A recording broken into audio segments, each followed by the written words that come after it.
బీచీ కేసీఆర్ నాడు జై జై నేడు బై బై. బీఆర్ఎస్కు వరుస శాఖలు తలుగుతా ఉన్నాయి. అన్ని రంగాల నుంచి కాకపై వ్యతిరేకత. బగ్గుమంటున్న ఉద్యోగులు, జర్నలిస్టులు, కార్మికులు. జర్నలిస్టులను ముంచిండు. జర్నలిస్టులకు ఇల్లు కట్టిస్తారు. మీకు డబుల్ బెడ్రూమ్ ఇల్లు ఏం సరిపోతుంది, ట్రిపుల్ బెడ్రూమ్ ఇల్లు అన్నాడు. ఇక కదే లేదంటే మూడో సంబంధం పోయినట్టుంది కథగా.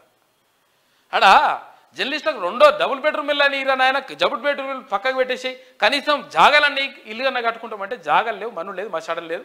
జర్నలిస్టులను మోసం చేసిండు, కార్మికులను మోసం చేసిండు, ఉద్యోగులను మోసం చేసిండు. ఇగో ఇట్లా కథ అంతా కూడా. మొన్న అసెంబ్లీ ఎన్నికల్లో చుక్కలు చూపించిన ఎంప్లాయీస్ నిన్న సింగరేణి కార్మికుల కోలుకోలేని దెబ్బ. కనుమరుగు కానున్న కారు గుర్తు పార్టీ. కల్వకుంట్ల ఫ్యామిలీకి ఎక్కడ చూసినా పరాభవాలే అని చెప్పేసి ఒక వార్త కనిపిస్తూ ఉంది.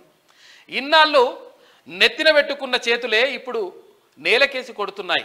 ఆనాడు జైజైలు కొట్టిన నోళ్లే నేడు బై బై చెప్తున్నాయి. ఆదరించి అందలమెక్కించిన కార్మిక కర్షక లోకమే ఇప్పుడు కన్నెర్ర చేస్తుంది. ఫలితంగా కేసీఆర్ ఆయన కుటుంబం బీఆర్ఎస్ పార్టీకి వరుస శాఖలు తగులుతున్నాయి. ఇటీవల జరిగిన అసెంబ్లీ ఎన్నికల్లో గులాబీ పార్టీని ప్రజలు బుద్ధి చెప్పిన సంగతి తెలిసిందే. అయినా కేసీఆర్ బీఆర్ఎస్ పార్టీ మీద జనాలకు కసి తీరలేదు.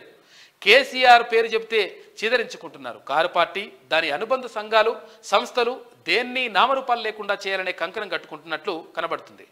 కేసీఆర్ను టీఆర్ఎస్ను మోసిన కార్మిక, ఉద్యోగ, జర్నలిస్ట్ సంఘాలకు కేసీఆర్ అంటేనే చిదరించుకుంటున్నారు, చీకొడుతున్నారు. తెలంగాణ ఉద్యమంలో కేసీఆర్ను నిలబెట్టింది ఈ కార్మికులే. ఈరోజు సకల జనుల సమ్మె చేపట్టి ఉద్యోగ సంఘాలు తర్వాత ఉన్నాయి. అయితే ప్రభుత్వ ఉద్యోగులు సమ్మె చేసి తెలంగాణ రాష్ట్రాన్ని రాబడితే కేసీఆర్ ఆయన ఫ్యామిలీ ఆ క్రెడిట్ని తమ ఖాతాలో వేసుకుని ఉద్యోగులకు తీరని అన్యాయం చేస్తుంది. ఆర్టీసీ కార్మికులకు చేసిన పోరాటాన్ని కించపరుస్తూ వారి జీవితాలతో కేసీఆర్ ఆడుకున్నారు. ఇప్పుడు కేసీఆర్ ఫ్యామిలీ అంటేనే ఆర్టీసీ కార్మికులు భగ్గుమంటున్నారు. ఎట్టి పరిస్థితుల్లో వాళ్ళు కేసీఆర్ను, కారు పార్టీని నమ్మే పరిస్థితులు లేదు.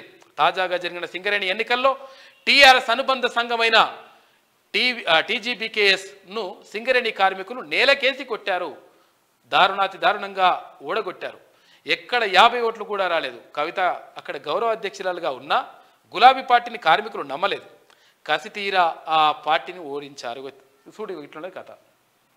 కొంతమంది ఏమంటారంటే ఇక మీరు మొత్తం ఎప్పుడు ప్రతిపక్షం అంటారు కదా, ప్రభుత్వానికి వ్యతిరేకంగా ఎట్లా మాట్లాడతారా బాబు? మంచి జరిగితే మంచి అనాలి, చెడు జరిగితే చెడు అనాలి. వ్యతిరేకంగా మాట్లాడండి. ఇక కొంతమంది ఉంటారు అట్లా లెక్కలు ఇట్లా. అంటే వీళ్ళు చేసినవన్నీ మాఫీ అన్నట్టుగా ఓడగొడితే పక్క పెట్టేసి మాఫీ అయిపోతాయా? బరాబర్ అవన్నీ అక్కి ఇస్తేనే కదా మరి ఓడగట్టాలి. అవన్నీ అప్పులన్నీ, ఈ అప్పులు చేసిన అప్పులన్నీ ఓడగట్టాలి. ఎక్కడి నుంచి తేవాలి? 8 లక్షల కోట్ల రూపాయల అప్పులు అదేంది భూములు ఖతం చేసిపోయారు రా బాబు. అవి ఓడి తేవాలి.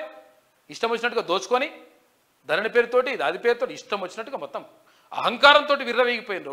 ఇవ్వండి గెలవకపోయే ఎట్లుంటుంది కథ? మళ్ళీ గాడికే వచ్చి ఊగి ఉయ్యాల ఏడికి వచ్చినట్టు గాడికే వస్తుంది లెక్క.